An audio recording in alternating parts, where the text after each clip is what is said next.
And welcome back to the Constitutionalist Podcast. I'm your host, Chad White. If you didn't know, this is the premiere podcast for the website, cpluscomedy.com. Like I just said, it's a website. Go there if you're... Welcome back to episode 144 of the Constitutionalist Podcast. If you're watching this show, let me just take care of this right here. If you're listening to this show, I urge you to go check out the video, because for this episode, I am dressed up in a very special outfit. I am wearing... This is in honor of the Oscars that are this Sunday. I'm wearing a tuxedo. It's a real tuxedo that I rented, not for this show, not for news time, which I also will be wearing this getup in, but it is for a wedding next week that I'll be going to. And I ordered it from the Black Tux, not a sponsor. And they sent it. It was supposed to be here Saturday. They sent it. I ordered it on Tuesday. It got here, let's say, yesterday. So 2 days. Today's Friday. So it got here Thursday. It got here in 2 days. I think it's because there's in Atlanta there's a Black Tux. Whatchamacallit. So let me get this laptop off my lap. I haven't done that in weeks. So yeah, here we are. I'm dressed up very nicely. I'm tangling a cord. Oh boy, I gotta make sure this is still recording. And I'm dressed up very nicely. And this also happens to be our Oscars episode. I was just not lamenting. I was just counting my blessings, I guess, that this wedding is next week, and that I rented a tux, and that the tux got here in time for me to shoot 2 Oscar episodes, one for the Constitutionals, one for News Time. So here we are. This is it. We're supposed to be wearing a red tie, and so I got a root. My mom was like, the wedding's for my sister, which doesn't matter. But my mom said, get a ruby red tie. All they have is red, just like a regular red. They call it sapphire red. It's all the same red. And so I got the red tie, and then I put it on. And then I send it to somebody. Excuse me. I send the picture to somebody of me. I take a picture of myself in the tie, in the entire tuxedo. So imagine this black and white tuxedo, white shirt. I also have the shoes. I don't know if you can see them. I opted not to put on dress socks today because I didn't feel like it. I didn't wear this tux all day too. That'd be insane.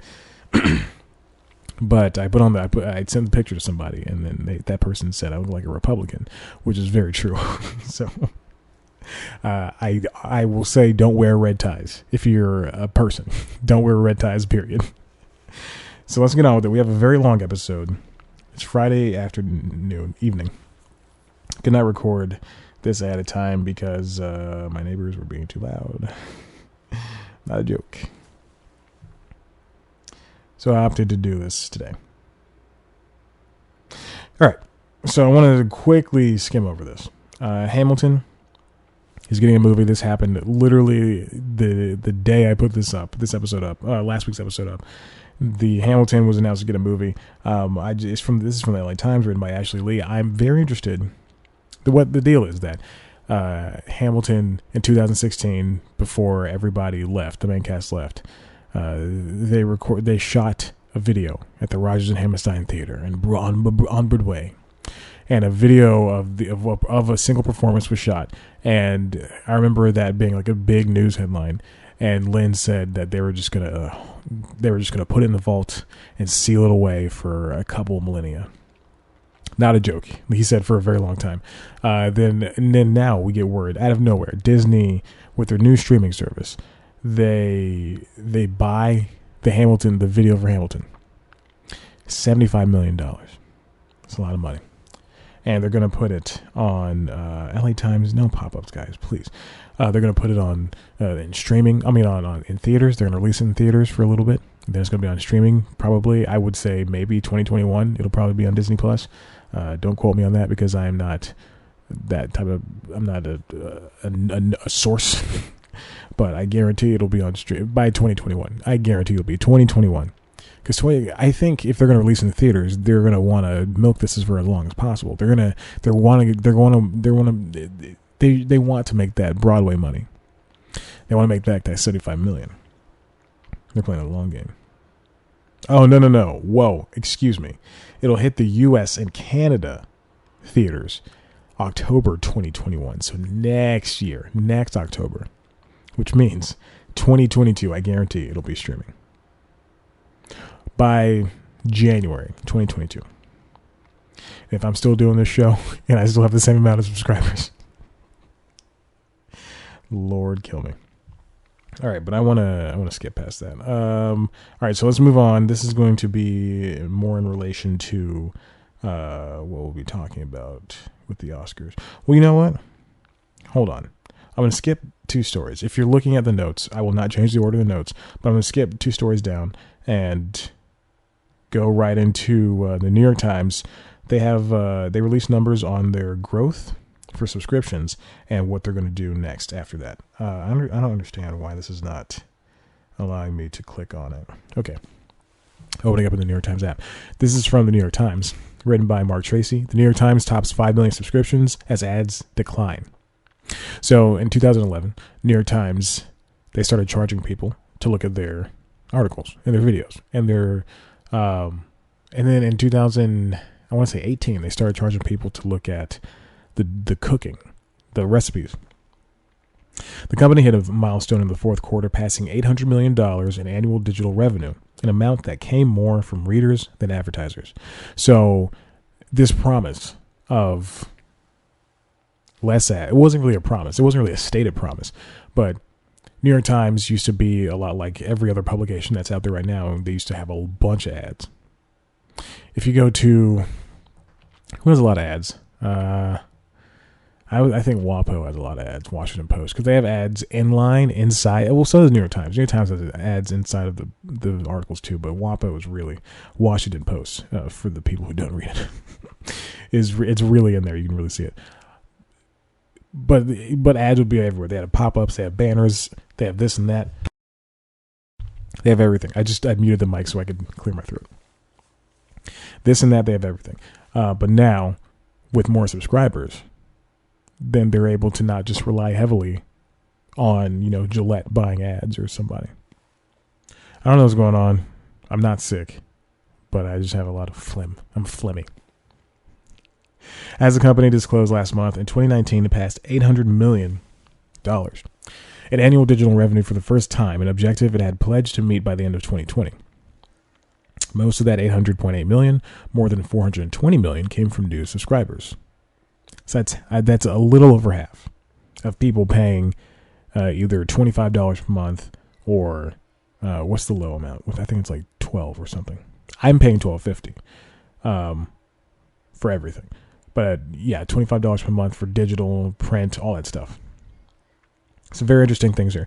There's 505,251,000 total subscriptions, which include customers who receive ink and paper editions on their doorsteps and driveways, and the close to 3.5 million who are digital-only customers for the core news products, the company said. So that means just the baseline. That means the people who sign up for the $4 or the $1 for 4 weeks and then, $10 every 4 weeks after that. Because they don't charge by the month. They charge by every 4 weeks, which can get pricey, which can be, $28 per month. That's how I do the math. With impeachment proceedings underway and the 2020 presidential campaign heating up in the quarter, digital-only news subscriptions grew by 30% in the last 3 months of 2019 compared with the year before. The other Times subscribers are nearly 1 million people who pay for the cooking and crossword apps. People who just want to do crossword, or people who just want to look at the recipes. And they have good recipes. I would say there's a pancake recipe on there that I would not follow, that I've done twice. I've done twice now, thinking this the second time, me thinking, oh, this is going to be better. It wasn't. It was a lot of, was it the pancake or waffle? It was pancake. It was pancake. The pancake looked good on the recipe. It looked good. But when I did it, it was too much flour. The recipe called for too much flour, and I'm just not a fan of that. So they did announce that there will be a little bit of a price hike. It's going to raise from $15 to $17, and I'm looking for the quote because I know that's the reason I put this in here. This is where I wish there was a second person that hosted this show with me because I hate Hate having to make things up. Okay, starting this week, the price of a digital-only subscription to the main news product every 4 weeks will increase to $17 from $15. It's the first increase in the digital subscription since the Times decided to charge readers for online content in 2011. So the price is kind of negligible. We do see digital prices going up for pretty much everything. Netflix has gone up, from $8 to $12 now. Hulu's gone up. Well, actually, no, Hulu went down to $6. So never mind that. Amazon's gone up. Amazon used to be $10 a month. Amazon Prime used to be $10 a month. And now you can get the video by itself for $13 a month, I believe. And you can get Prime for $120 a year. Yeah, it used to be so cheap. I do like seeing the New York Times grow. They need to be very careful how they add prices, how they add pricing, how they add dollars to the pricing, rather. Wall Street Journal is, I think the lowest is $28.99 per year. That is unless you've already subscribed before, and then they send you the emails that say, hey, do you want to get it for half off? $25 per month or $20 per month, $19.95 per month. So you're saving $9 a month, but still it's $20 per month for a website that leans, it's moderate, but it leans kind of conservative. But Jesus. But it is a good publication. I do like the Wall Street Journal.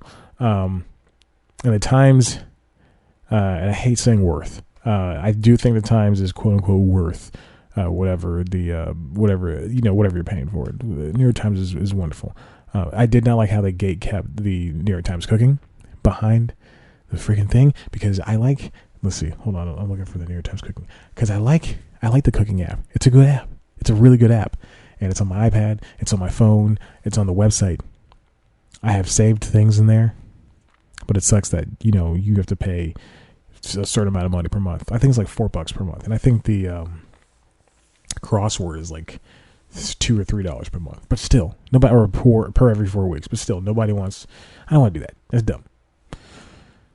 So Washington Post is also, they always have sales too, like $50, but they do it per year. So like $50 per year, or $30 per year, $30 during the winter, during Christmas.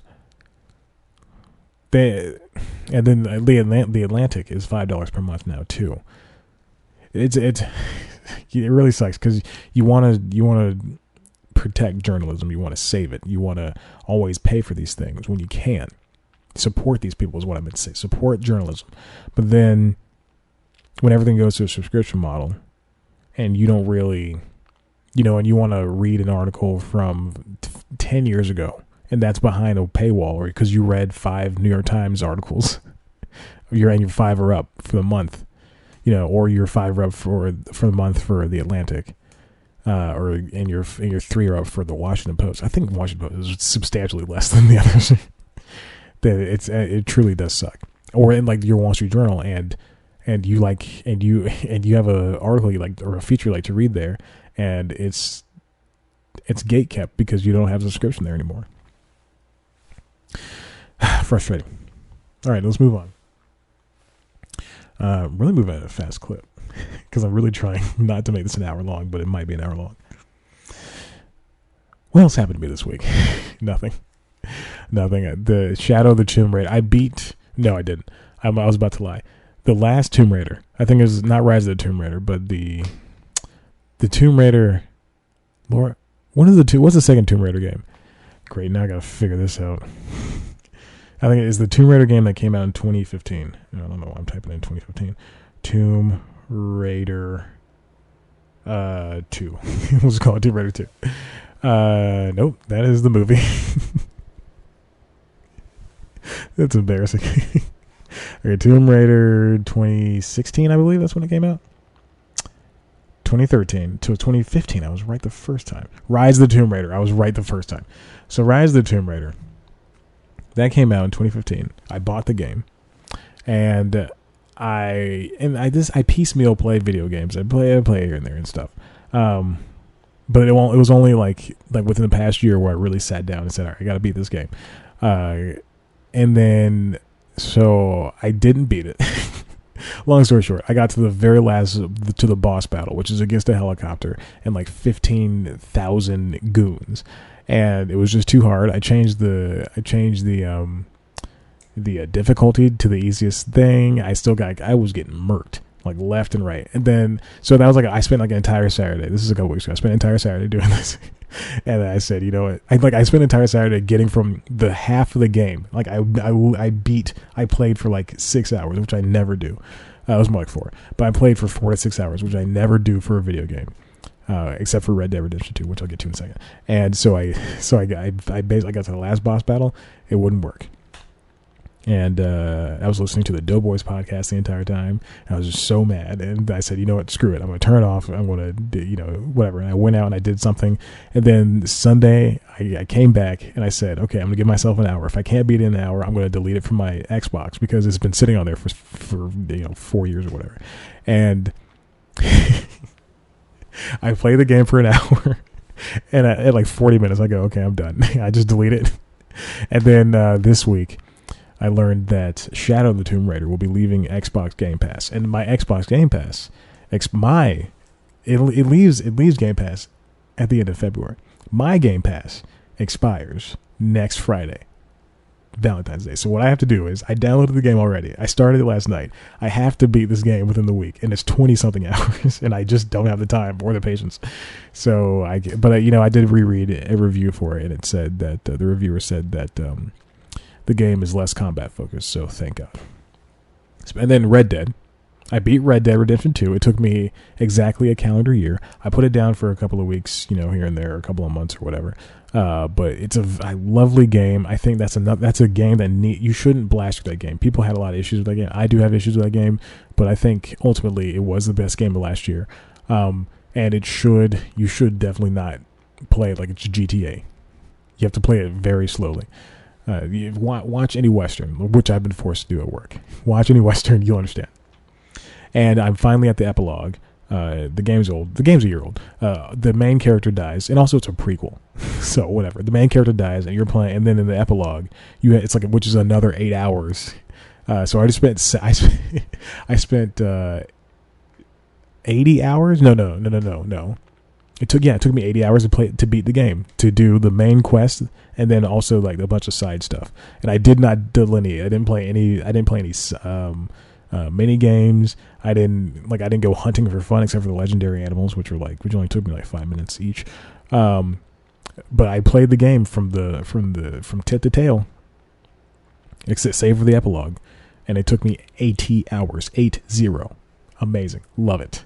And so I'm at the epilogue now. You're playing as the main guy from the first game. So I got to finish that. I'm very excited. But 80 hours, man. I looked at the time on my Xbox and I just went, wow, that's crazy. A year. It took me a year or two. And then everybody else, took them, they're just blasting through it. I'm just enjoying my time. Take my time. All right, let's move along. Let's go to Spotify. Spotify has made a purchase. Spotify has bought The Ringer. The Ringer is Bill Simmons' podcasting company, and it's a website. This comes from Todd Spangler at Variety. Spotify is acquiring Bill Simmons' The Ringer as part of a podcast push. Spotify has, I believe, and I don't know the number off the top of my head, so I'm really trying to find it. So a company, basically what happens when a company buys another company, analysts on Wall Street are saying, this company is could be valued at this much money, and they just throw like an arbitrary value at it. And they said, and there's a lot of math into it, and I just don't care to look into it. But they said that, and I think it's referenced in another article, so we'll look at that in a second. But Spotify essentially perhaps spent $200 million on The Ringer. That was the quote from another article I read. This is good news for The Ringer, for Bill Simmons. But this is even better news for Spotify, because now they own a huge portion of podcasting. Scripps, they own Earwolf. Earwolf is one of the first podcasting companies, and obviously it's huge, huge in name. I don't know if it's huge in pay. and Stitcher. They own Stitcher and Earwolf. And then there's also these other little companies. But now Spotify owns. This is from Todd. Spotify paid $393 million for the previous 3 podcast acquisitions, which included Gimlet Media, Anchor, and Parcast. And, Anchor is the tool that anybody can utilize on their phone to make a podcast. Parcast is another podcast network, and Gimlet Media is obviously one of the biggest media companies, audio media companies in the past couple of years. The Gimlet deal was worth about $189 million, plus up to $44 million for incentives. Anchor was $150 million plus $22 million incentives, and Parcast was $54 million up to $11 million incentives. This is, again, The Ringer has a bunch of podcasts, the Bill Simmons podcast, Rewatchables, some video stuff that they do, and then post HBO stuff that stream on Twitter or YouTube or the website proper. Huge. This is big news for them. And so Spotify in the past year has spent roughly $600 million on podcasting stuff in the past few months. Yeah, from February 2019 until now. Yeah, this is again big news. Let's move on to, remember that tie-in. Spotify. This is from Engadget. Spotify reigns supreme is the new heavyweight champ of podcasts. I don't know why I read my thing. From Billy Steele. Spotify is also getting a new audience. This is sports stuff. Okay. Hold on. Let me just. I knew I should have reread this stuff. I see you put all this stuff on it over the course of a week, and you just forget what happens. This is from Billy. Sure, The Ringer is a publisher, but don't get caught up in the Spotify is a publishing business storyline. I'm sure the company is happy that it now has award-winning writers and a site that cranks out quality written content under its wing, but this purchase is primarily about podcasts. The Ringer has 30 shows, obviously, that tally more than 100 million downloads a month. Whew, jeez, that's a lot of money. That's a lot of ad revenue. That's a lot of ad revenue. I wonder if Spotify, Stitcher gatekeeps a lot of Earwolf shows. Like you have to. I wonder if Spotify is going to have original shows, but only released on Spotify. And in the later article that I'm also going to read in a second, it is said that people are using Spotify the way Spotify wants you to use it, to listen to music and podcasts. So I wonder if they're going to start releasing, because I remember a couple of years ago they teamed up with the WNYC and we're going to release like Two Dope Queens and a few other shows, the NPR adjacent shows that were timed releases, kind of like how Apple Music had a couple of like Drake albums and stuff like that timed. But obviously that didn't work out for music because Apple Music has less than half of what Spotify has for listenership. So if you do that, if you gatekeep, then it's not going to work out for anybody. All right. Spotify kept established Gimlet shows widely distributed after the acquisition. Even the new podcast mogul eventually made it to other platforms after a period of exclusivity on Spotify. That delay obviously makes less sense with timely commentary and analysis like most of the Ringer's podcasts. Either way, there should still be ample content to enjoy, even if Spotify isn't your podcast player of choice. Now that Spotify owns Gimlet, Parcast, and The Ringer, the number of prolific podcast producers hasn't snapped up is becoming increasingly limited. You still have NPR and other public radio organizations, which they would never sell, along with Vox Media, which I don't think they would ever sell, and more niche outfits like Night Vale Presents, which I think they would sell. And then he asks, why hasn't Apple done something similar? You know what? I think Apple. I was about to. This is my instant reaction. I thought Apple doesn't need to, but then I think, where do people base their like of a podcast? Like, you don't, just because I can download a Pandora and listen to a podcast, listen to Never Not Funny, doesn't mean that I know or Conan, let me go for a bigger podcast. No, it's never not funny. The Conan O'Brien Needs a Friend, or Dax's podcast, which I since unsubscribed to, just because I can listen to it on Pandora. It doesn't mean I know that it's one of the biggest podcasts in the world. But if you go to Apple Podcasts and you look at how many people review it, which is in the tens of thousands, and they give it 5 stars, then that's how I know that it's popular.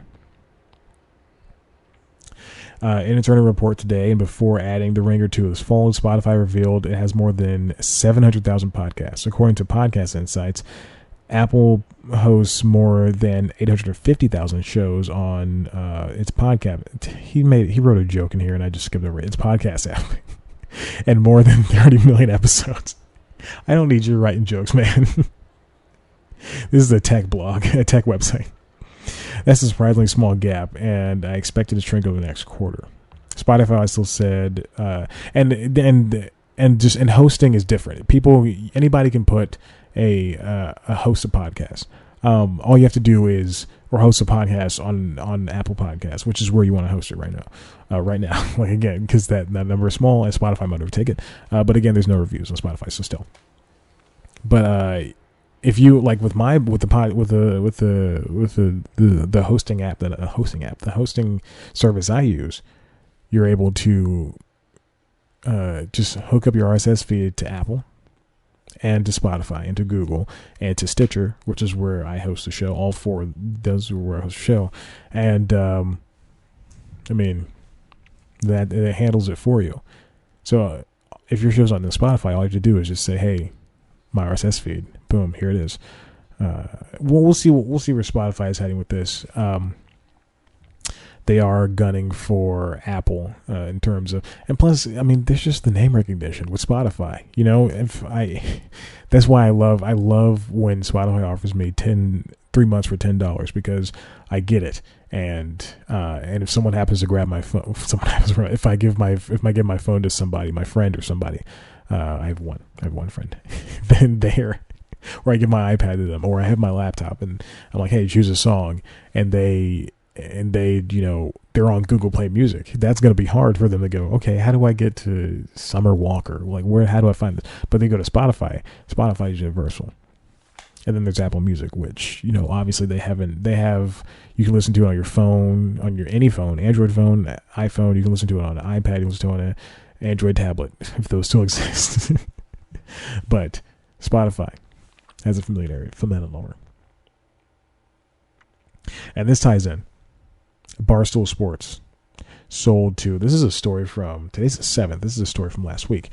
Barstool Sports sold to a casino for $450 million to Penn National Gaming.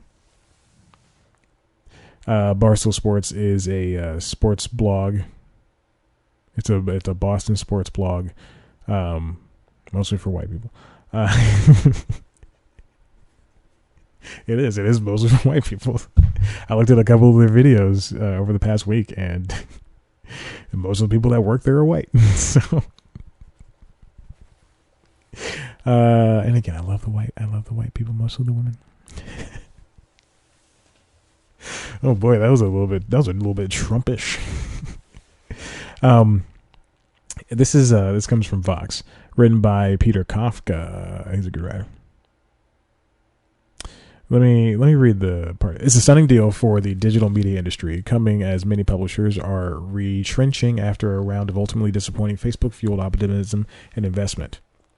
And it's a big payoff for the Chernin Group, which had reportedly invested some $25 million to buy controlling stakes in Barstool in 2016 and 2018.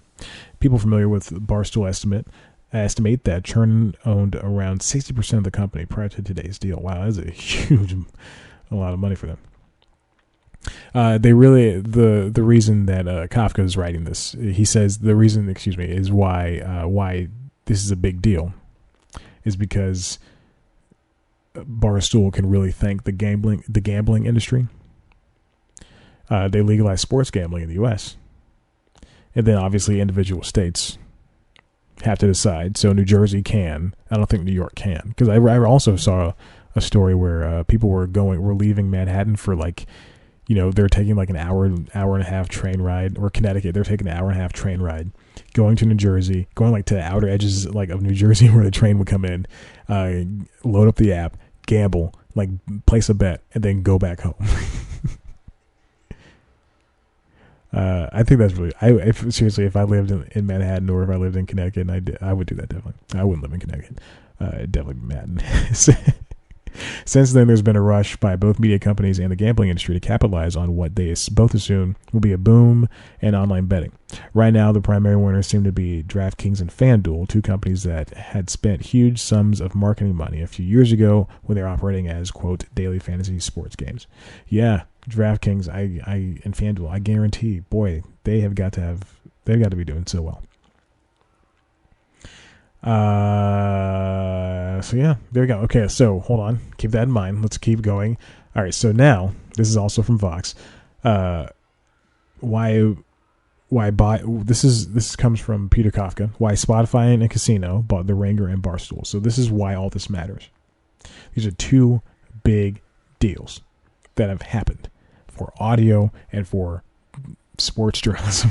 I was going to say journalism, but I was like, no.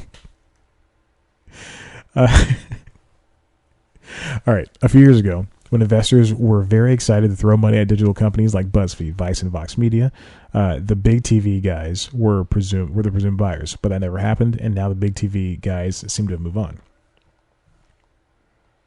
That has also affected what digital media companies are making these days. Instead of concentrating on making theoretically Facebook-friendly stories and videos, which is the short shareable stuff, and also going off of Facebook, stuff that you post on Twitter that's like 2 or 3 minutes, like 2 minutes long, designed to be spread to Mark Zuckerberg's 2 billion plus users.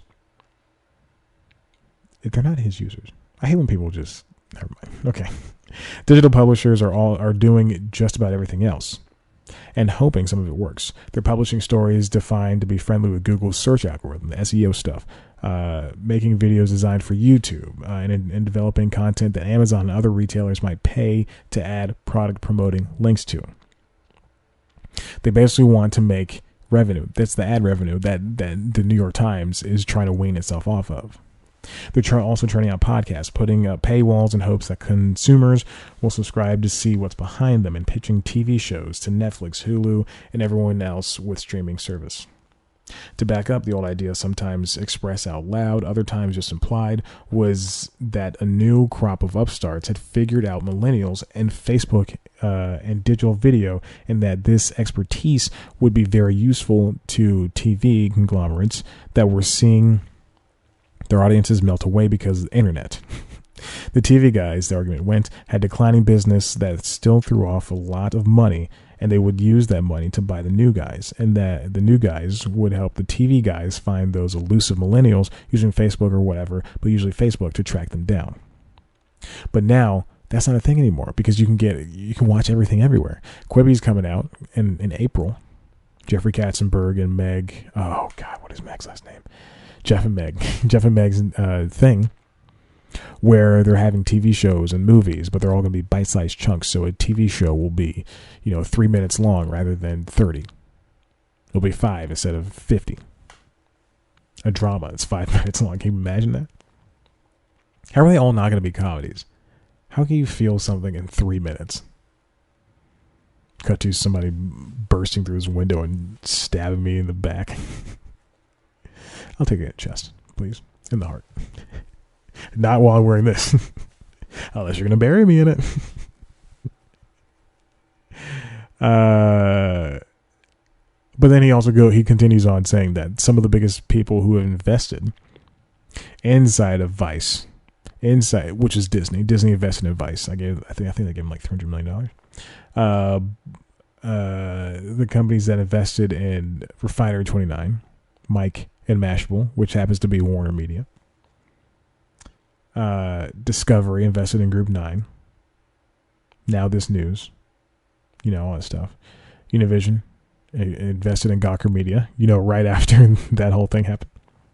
But then it stopped because you can't the sellability of those things don't happen anymore. But now you have New York Times. I think it's kind of on the verge back, because now you have the New York Times teaming up with Hulu and Disney and FX in order to show The Weekly, which is probably won't be coming back. But yeah, so there we go. That's why all those things are happening right now. That's why everything is 35 minutes. Jesus. Is happening. Let me go ahead and skip through this, because this is gonna. Okay, so this is also kind of in news time next week, so definitely keep an eye out for that. But this comes from Variety, written by Kate Arthur, and let me pull up the second one as well. Women. This is all right. So this is called "Women and People of Color Made Strides on Screen." Study shows. So this is from USC Annenberg's Inclusion Initiative, which I've talked about all the time, led by Stacey L. Smith. They said they studied 1,300 films over the course of 2007-2019, and they found numbers that include, across the entire sample of 1,300 movies, the number of people of color in lead or co-lead roles was 17%, which is a leap, I believe. Not a leap, which is a stride in the right direction. For women characters, 43 of the top 100 movies had female leads or co-leads. 16 of them were from underrepresented racial or ethnic groups. That's also an improvement from 2018, when 39 of the movies, top 100, had a lead female or co-lead character, 11 of whom were characters of color. Their overall sample, 29% of the 1,300 movies, had female leads or co-leads. Those are 13-year highs. In 2007, just 13 of the top 100 movies had female leads or co-leads of color, and just 20 of the top 100 had women as co-leads or leads. Despite progress, everything. I mean, you take it and leave it. There's sometimes these numbers go up, and it's great, but then you also have the people in front of the camera are doing well. The people behind the camera are not. This comes from. I did that without even looking. This comes from Adam B. Very. Women and people of color still underrepresented behind the scenes. This is from UCLA Institute for Research in Labor and Employment. This is authored by Dr. Darnell Hunt and Dr. Ana Cristina Ramon. This is a completely different school, but I know Darnell Hunt. I don't know him personally, but I've talked about him when I first met the USC Annenberg Inclusion Initiative. The most troubling finding is the lack of progress for people of color trying to secure directing jobs. In 2011, people of color made up 12.2% of the theatrical film directors. And I think they studied 200 films, 200 of the top theatrical releases in both 2018 and 2019. So it's not as skewed as 1,300 from 2007 to 2019, but it's going to be a lot more focus in the 2 years, since inclusion writer, since, Frances McDormand went up on stage and said 2 words, inclusion writer. A little Trumpish things. I haven't read too much in the news. So 12.2% in 2011. In 2013 and 2018, some good news, 17.8% and 19.3%. That's the number jumped up for people of color directors. But then it has since dropped again. In 2019, 14.4%. You guys thought Greta Gerwig had it bad. There are some more numbers. Let's go down to women again. Women directors, by contrast, have seen some appreciable growth in the past decade. 4.1% of all directors in 2011 to a record high of 15.1% in 2019. But women of color, again, have not done very well. It's 3-1. This is what they wrote in the study. Remained underrepresented by a factor of more than 3-1 in this employment arena in 2019. Definitely check out both of those studies. It's, I was watching Joaquin Phoenix give his BAFTA acceptance speech, and the past couple of weeks, when you listen to podcasts and people talk, and people, critics talk about the Oscars and it not being diverse enough, and doing this stuff.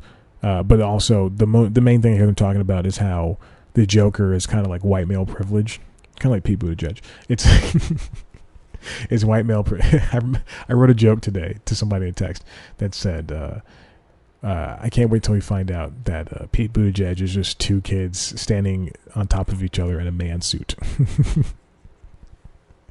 I think that's very funny. Let me read the joke for you. Let me read the text. It's really funny though. But the Joker may be white male privilege, but Joaquin Phoenix at the BAFTAs, he talked about as much as he hates being in the spotlight and talking in front of his peers, he had a 2-minute speech that talked about essentially. And the BAFTAs is the British Academy Film and Television Award or something like that. And this year it happened to be completely white. Yeah, it happened to be because there's like 7 of them that vote on this stuff, and then it just and including that number of 7 or 9 people is like 3 people of color and like 5 women. So I don't understand how 5 women, like 4 women, more women should not have numbered it. So I understand how that even happened, but they all just nominated white people, including Greta Gerwig and her whiteness, and Noah Baumbach and their whiteness. That is the whitest couple. They make the whitest movies. I don't care what anybody says, and I will not support that. Oh, but she didn't get nominated. Oh my God, there are other women directors. I was about to name some women directors, but I realized that they're all television directors. Beth McCarthy Miller. Melina Mantzoukas. The woman who directed not Birds of Prey, the Harley Quinn movie, the Harley Quinn's and the Jennifer Yang, I believe that's her name. Let me see, because this is embarrassing now. Birds of Prey. Oh, it's not called Birds of Prey. Is it called Birds of Prey? The director is Kathy Yan. She's a woman. We don't hear people talking about her. The woman who wrote the Crazy Rich Asians. Anyway, I digress. But Joaquin was talking about how they need to actually act on diversity instead of just talking about it. He said something along the lines of, "We can just sit here and do this and do that, but we need to act on it." Blah blah blah. And for for a minute and 50 seconds, people were quiet and just looking at him with this pensive anger. I understand. I think it's probably pensive anger. But then at the end, when he said, when he wrapped it up, they started clapping. And I'm just thinking, did anyone actually hear that? Is anyone going to go back? Scarlett Johansson, I'm going to take a little digression. Scarlett Johansson is nominated for 2 Oscars for a leading role and a supporting role. And they couldn't give either one of those to somebody who looks like Cynthia Erivo. They couldn't give it to Awkwafina. They couldn't to Nora Lum, excuse me, because this is a serious thing. They couldn't give it to Jennifer Lopez. They couldn't give it to... did Widows come out last year? That wasn't last year. Widows didn't come out last year. That was not 2019. 2018, okay. But they couldn't give it to people of brown skin. This is, how many people vote for the Academy? Like, because I think you have to be in it. So there's like 500 people in the Academy. Well, that means like 500 people, 1,000 people. Let's say it's on the upper side of 900. 900 people didn't say anything, or didn't vote in the things, the peoples. And even if it is just a hand, like 20 people, because you have to, the Academy is a class you have to join. Like, you have to be invited to join, and you can be an actor, you can be Terry Crews, and you're in it. But I don't know if you can vote. So I don't understand. I don't know. This bothers me. Oh, and then ViacomCBS is getting a streaming service. CBS Viacom. They merged last year, and they might be getting a streaming service. Well, they merged again. They're already merged. They both have existing streaming services, but then now why not just make it synergy? Why not do a Disney Plus? Why not do a HBO Max? Why not do this? This is from CNBC, written by Alex Sherman. The streaming service will build off of CBS All Access and include Paramount Picture movies, which have thus far been leased to other streaming services, including Amazon Prime Video and Netflix. Both Viacom and CBS have existing streaming services, including CBS All Access and Showtime. Also, yeah, Showtime Anytime is one of those, and which combined have more than 10 million paying subscribers. Man, if they do this, they should just add it to CBS All Access. And just call it CBS All Access. Let's see, an ad-free version will also be available. Here are the networks that Viacom owns. They own Pluto TV, which is also a streaming service, like a live TV streaming service that has like a bunch of different themed channels. Then Nickelodeon, BET, MTV, Comedy Central, and Paramount Pictures. So they're going to mix all of that. Maybe not the Pluto thing, but mix all that together. See, I think CBS is the name you should use. CBS All Access, just like HBO Max. Like everybody knows HBO. Everybody knows CBS. It's the highest rated broadcast network.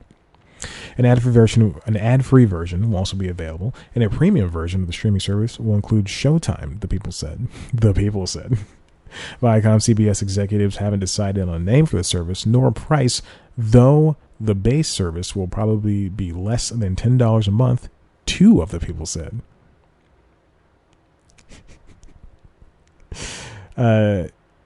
ViacomCBS is in the awkward position of being simultaneously early and late to the streaming wars. CBS and CBS All Access launched in 2014, 5 years before everybody else. But now NBC Universal's got Peacock coming out, and then HBO Max is coming out too. And it looks like the pricing is going to mimic that of CBS, that of NBC. I was looking at the time. This has gone on for a very long time. Whew. All right, I should have just broke this out into 2 episodes, but I didn't want to. So there we go. We'll see that in coming. We'll see that in a second. We'll see what happens. Please build it off of CBS All Access. I enjoy CBS All Access and the 3 things I watch on there. All right, this final thing. We're gonna pick the Oscar winners. This is 40-something minutes of me just talking about myself. Oh, let me do one thing. Hey, Google, turn on the lamp. Sure, turning the lamp on. All right, I just had to turn on my the living room lamp light so it looks like I'm at home, so nobody tries to come in and kill me. So let's choose the winners of these Oscars. That's why I'm wearing the tux, baby. Which I've been sitting uncomfortably in for 47 minutes. All right. Also, hopefully this is the last week where I'm just recording with the GoPro. Hopefully, or video with GoPro. Hopefully I have a camera battery coming in a couple of days, so hopefully that happens. This is best performance by an actor in a leading role. Now the money is on DiCaprio. And I think, given that that's the only movie I've seen, it should be DiCaprio. But I would love for Antonio Banderas to win. This is his first Oscar nomination, even though he's been working since the 80s. Crazy. Also in that category, Adam Driver, Joaquin Phoenix, Jonathan Pryce. Performance by an actor in a supporting role. Just gonna do them in first, right? Tom Hanks, Anthony Hopkins, Al Pacino, Joe Pesci, Brad Pitt. It should go to Brad Pitt, and I hope it does go to Brad Pitt. Who watched The Two Popes? Who was my age and said, I got to sit down and watch The Two Popes? Who's my age and said, I want to watch The Irishman on a Sunday afternoon as they have nothing else to do in their life, in their name Chad? Me. That's what I did. The Sunday that after The Irishman came out, I sat down and watched it for an entire afternoon. I know I talked about that. Like I said, Brad Pitt's got to win that one. Performance by an actress in a leading role. Cynthia Erivo for Harriet. Now, Cynthia, again, I've said this before, she's in a position where she's nominated twice for Best Original Song for Harriet and the Best Performance leading role, Harriet. She can EGOT, and I really hope she wins one of these. I think it's not going to be for Best Actress, but if it's Original Song, take the win. Take the win. This is like the shortest time I've seen somebody EGOT. This would be like 4 or 5 years. Cynthia Erivo for Harriet. Scarlett Johansson for Marriage Story. For White People Get Married. Saoirse Ronan for Little White Women. Charlize Theron for Bombshell. White women get sexually assaulted. That was I'm sorry. I feel so bad And Renee Zellweger for Judy. Again, Cynthia Erivo should win, but I guarantee they'll give it to Renee Zellweger because she has been winning everything. And also, she hasn't been on the stage in a minute, so we'll see. This comes from Best Performance by an Actress in a Supporting Role. Kathy Bates, Richard Jewell. I'm not going to read the movies. Kathy Bates, Laura Dern, Scarlett Johansson, Florence Pugh, Margot Robbie. I read that it'll be Laura Dern. I've seen a lot of predictions that it'll be Laura Dern, and it's probably going to be her. But if it's Scarlett, I'm going to be so pissed. If it's Florence, I'm going to be so pissed. She's dating Zach Braff. Ugh. Not because of the age difference, but it's Zach Braff. I hope he sees this. I hope you see this, Zach Braff. Zach Braff, I hope you see this. Best Animated Feature, Film of the Year. How to Train Your Dragon in the World. No, I Lost My Body. Klaus, Missing Link, Toy Story 4. I know it's going to be Toy Story 4, but Missing Link was so charming and so good and delightful. I hit my nose on the microphone and I got scared because I didn't know what it was. Missing Link was so good. Mostly white people in that movie, but I did enjoy it. I saw Toy Story 4 last week. I spent $4 on it when I could have waited exactly a week to today, and it would be up on Disney Plus. I did not know. I was so adamant. I was like, I gotta see this movie. I have to watch this movie. I have to watch this movie. I spent $4 that I did not have. I'm just kidding. I have $4, but still, I'm very mad that I did that. I didn't wait. It was fine. Achievement in Cinematography. Irishman, Joker, Lighthouse, 1917, Once Upon a Time in Hollywood. Now, if 1917, this can go one of like three ways. 1917 is going to win Best Picture. I think that's what's going to happen.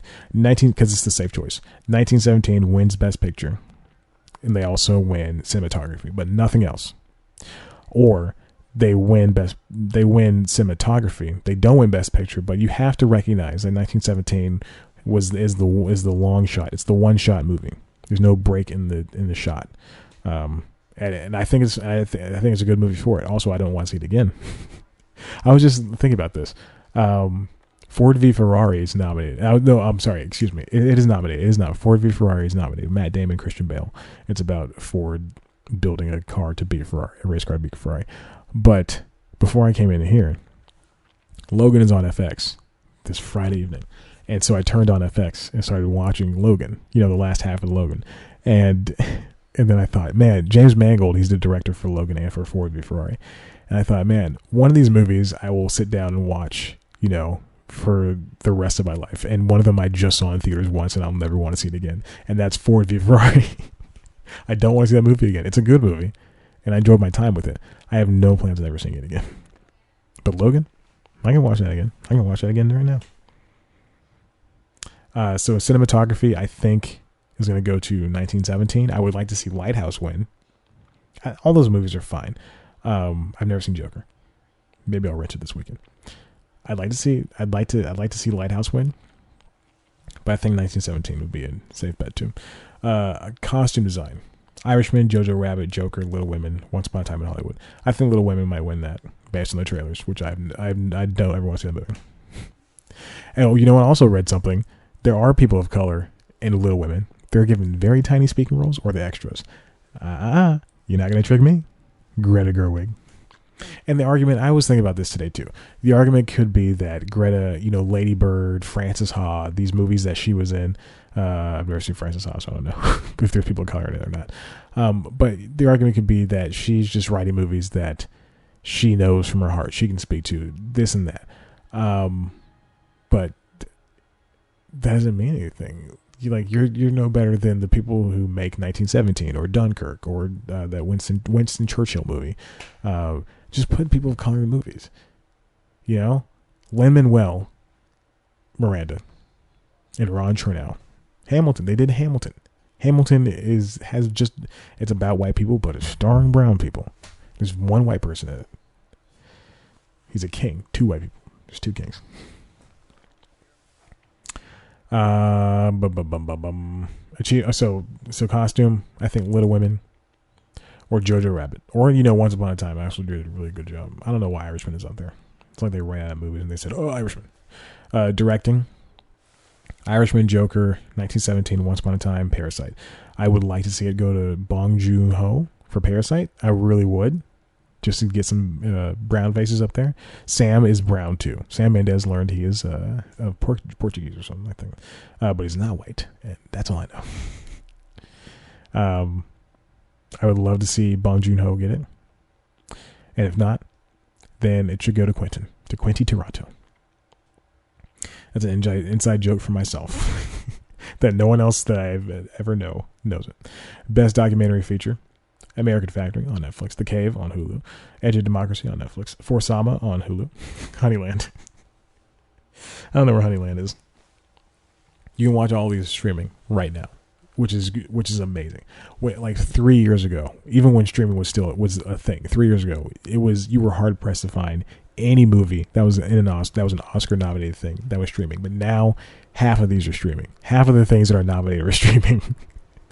You can just go to illegally. Oh, I love it. Or For Sama, if you want to watch it on PBS where it originally aired, you can watch it there. I think that what's going to win? I think I chose American, which is one of them is from the Obamas, and I think it's American Factory. So I'm going to choose American Factory. Best documentary short. I've watched one of these. I'm planning on watching one more, and the rest I don't know how to watch in the absence. Learning to skateboard in a war zone if you're a girl, which I saw, which is very lovely. Life Overtakes Me, St. Louis Superman, and Walk, Run, Cha-Cha. Life Overtakes Me is on Netflix. I want to see Learning to Skateboard in a war zone. I want to see that one win, mostly because that's what I want to watch. Achievement in film editing. Let's skip those. Let's skip the ones that I just don't care about. Best score, best song. Again, Toy Story 4. I Can't Let You Throw Yourself Away, which I didn't like that one. I don't think. I'm Gonna Love Me Again from Rocket Man, written by Elton John. I think Elton John might win that one. I'm Standing With You from Breakthrough. Into the Unknown, which when I win, Stand Up from Harriet. I really want Stand Up from Harriet to win. I want it to win. I want Cynthia to EGOT. Best motion picture. All right, so here they have best motion picture of the year, and then they have 3 more awards. So let's do this one. Let's hold on. Let me see if there's any more. Sound mixing, visual, screenplay. Let's do screenplay really quick. Adapted screenplay: Irishman, Jojo Rabbit, Joker, Little Women, Two Popes. Taika Waititi is the only brown person on here. I want to see him win. I want to see Greta get shut out. I want to see her get. I have the Little Women script. I want to see her get shut out. Jojo Rabbit. I want to see that one. Best original screenplay: Knives Out, which is mostly white. Marriage Story, all white. 1917, all white. Once Upon a Time in Hollywood, all white. All white. And I love Quentin Tarantino. It's an inside joke again from me. And then Parasite.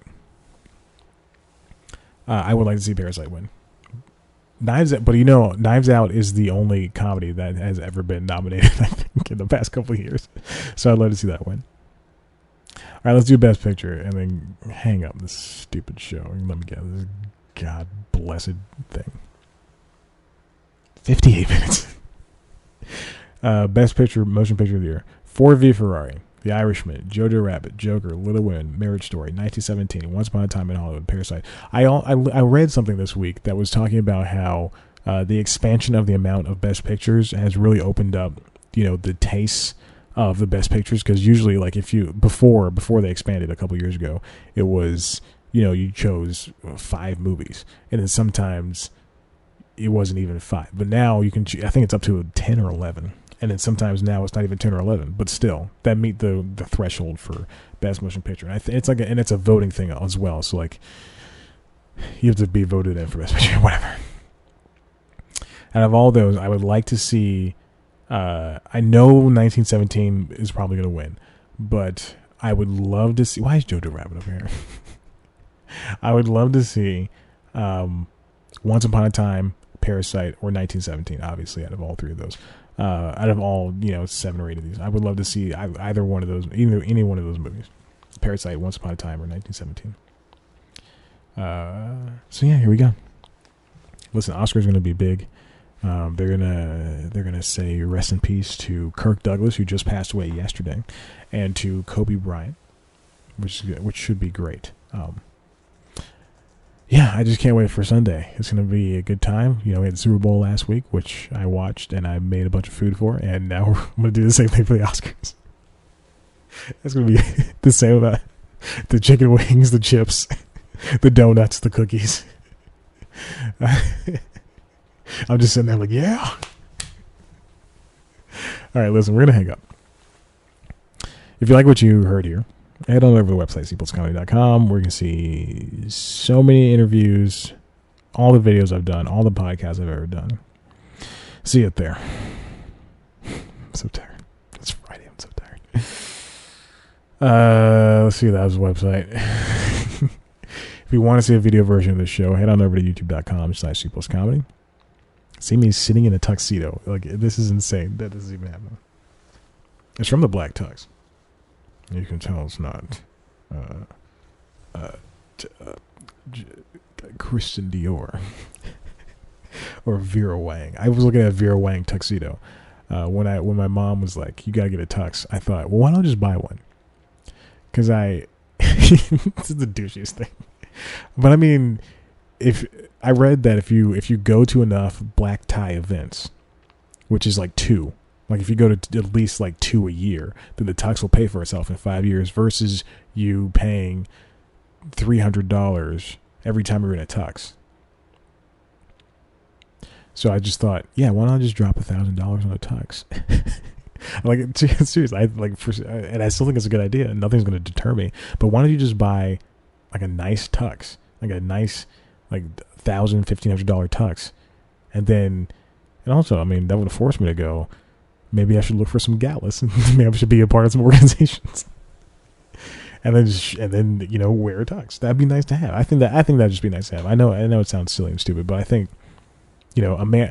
I think an adult. I was gonna say a man, but an adult, whatever you choose to gender yourself as. Oh, don't want to say gender, but whatever you choose to call yourself, you should have nice clothes, and that's what. This is an hour long, whatever. But we're talking about fast fashion and how the clothes that I saw something on the New York Times a couple weeks ago where these teenagers would just buy like $10, $15 shirts for TikToks. They make these TikToks, and then they would never wear these things again. So now they have $5,000 worth of $15 shirts and pants and socks and underwear and all this stuff. Hope they're not showing underwear on TikTok, but they have all this stuff that's cheap, and then they're just not wearing it, and they're just throwing it out. And now we have all this clothing debt, this pileup, which is crazy. So I made a decision. This is in mid-January. I made a decision to only buy, whenever I have money, when obviously when I've settled, but to only buy nicer duds, like that jean jacket I usually wear on this show for the past couple of episodes. That was a more expensive jacket. And I like that I bought it, and obviously I'm not going to get rid of the chinos I have from Target or the cardigans I have from Target. But it's better for you to not just waste money on cheap clothing. I'm looking at my closet right now. If you're looking at the camera, I'm trying to look at what clothes are expensive and which ones aren't. Well, there's a vest in there. It's from not Patagonia, Columbia. A couple of Nike shirts. Those got holes in them too. Listen, if you want to see a video version of this show, head on youtube.com/cplscomedy. See me in a tux. It's an expensive tux. But again, I will buy a $1,500 tux. A Vera Wang tux I saw at Macy's, $1,500, or I think it was like $1,000. But they go, Calvin Klein was $1,500. So I'm like, just look at these. Anyway, just like I would buy a nice laptop. This laptop costs almost $2,000, but that was 6 years ago. What year is it? 2020. I bought it when I graduated from college. So that was 5 years ago. And it's still, knock on wood, it still runs like a dream because it's a Core i7. And I got 16 gigs of RAM. But my next laptop, hopefully, is a Dell XPS 15. And I'll get, 32 gigs of RAM and a Core i7. Anyway. On youtube.com/cplscomedy, you can also see News Time, which is our premiere show. Every week I dissect an episode, story. I dissect a story. It's like the Daily Show, except less funny. Yada yada yada. This week's episode was the XFL. It's an episode that's watched a lot for some reason because it's XFL stuff. So definitely check it out. XFL starts this week, and I'm not promoting XFL or Black Tux. And then follow us on Twitter, Instagram at Seals Comedy. Follow me on Twitter, Instagram at Chat Black and White. Like us on Facebook. Review this podcast, rate and review on Apple Podcasts. Thank you for listening. All right, I'm done. Bye.